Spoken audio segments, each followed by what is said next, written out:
Hey, it's Alex Frew, and you're watching the Hangout on YouTube.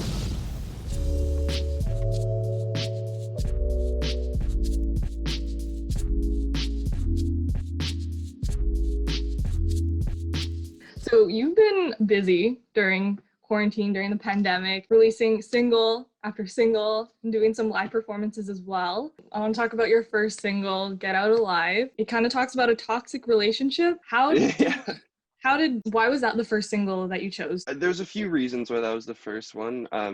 It was one of everyone's favorites that came out of all the writing sessions that we did. It was just a really cool vibe, and it's just I think it was the right song to introduce people to my sound. But also, it just meant a lot because it was the last song that was written on the project, and it kind of made everything come together and really solidified the vision of what we wanted the entire thing to sound like. And that's why I think it was really important that we put it out first, because it's a good way to introduce people to the sound, I think. When you're writing these songs, are you drawing from your own personal experience, or are these like other stories or stories that you formed? For sure, yeah. No, this is a deeply personal song. I actually came in to the session for Get Out Alive with my producer and one other writer, with most of the melodies already written. I'd been in like my math class or something at high school at the time, and coming up with melodies and words. So it was very much like an experience I had that I wanted to get out in that sort of cathartic songwriting way. So yeah, it was a very real experience for me, and that's where it came from. It sounds like you were songwriting when you were in high school as well. Was it more so like your heart was focused on the songwriting and music more than like studying in classes? Of course, I think I would hope that that's a universal thing for like musicians, but it's one of those things where I would daydream a lot, especially in the classes that I didn't gravitate towards.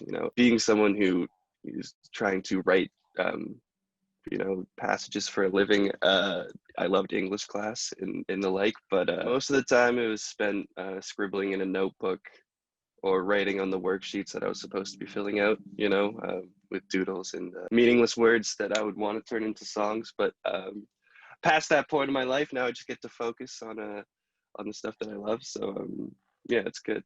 What was the first song that you ever wrote, and what was it about? That's a really good question. I haven't thought about that in a really long time. I think it was a song called Naturally, and I'm not sure what it's about. I don't think it had like a topic at all. It was just me putting words to melody, and that was like a huge deal for me. Like it was like, wow, I actually did something productive. So there wasn't any topic or anything that it was about that I can remember, but it was like a two-chord song on my guitar, and some pretty annoying melodies if I remember correctly. But it was the impetus for what I'm doing now. So it's works out in the end. Nice. What would you say was your earliest memory of music? Honestly, my mom used to sing to me every night before I used to go to sleep. I don't know why that comes to mind, but that's like the first memory I have of like truly remembering how music had an effect on my entire life. Do you have like a pivotal moment in your life where you kind of switched and was like, oh, I'm going to do this for a living? Not that I can remember a point. It's always been something that it's been the only thing that I've been genuinely passionate about. There's pictures of me carrying around my plastic Blues Clues guitar. It was a piece of junk that didn't really make any sound, but honestly, I've never really seen my life path being anything else than pursuing this, because it's genuinely my passion, and genuinely makes me happy. So The second single that you released, AntiSocial Love Song, is that also inspired by your experiences? AntiSocial Love Song was a weird one because it was written a few years ago now. It's completely taken a new meaning after this pandemic hit, because it's about wanting to stay inside and be antisocial and alone, but also wanting to feel that human connection that I think we all crave deep down. I think it's something that people can connect with emotionally, just because it's pretty universal emotion. It's I don't want to see people, but I want to know I'm connected.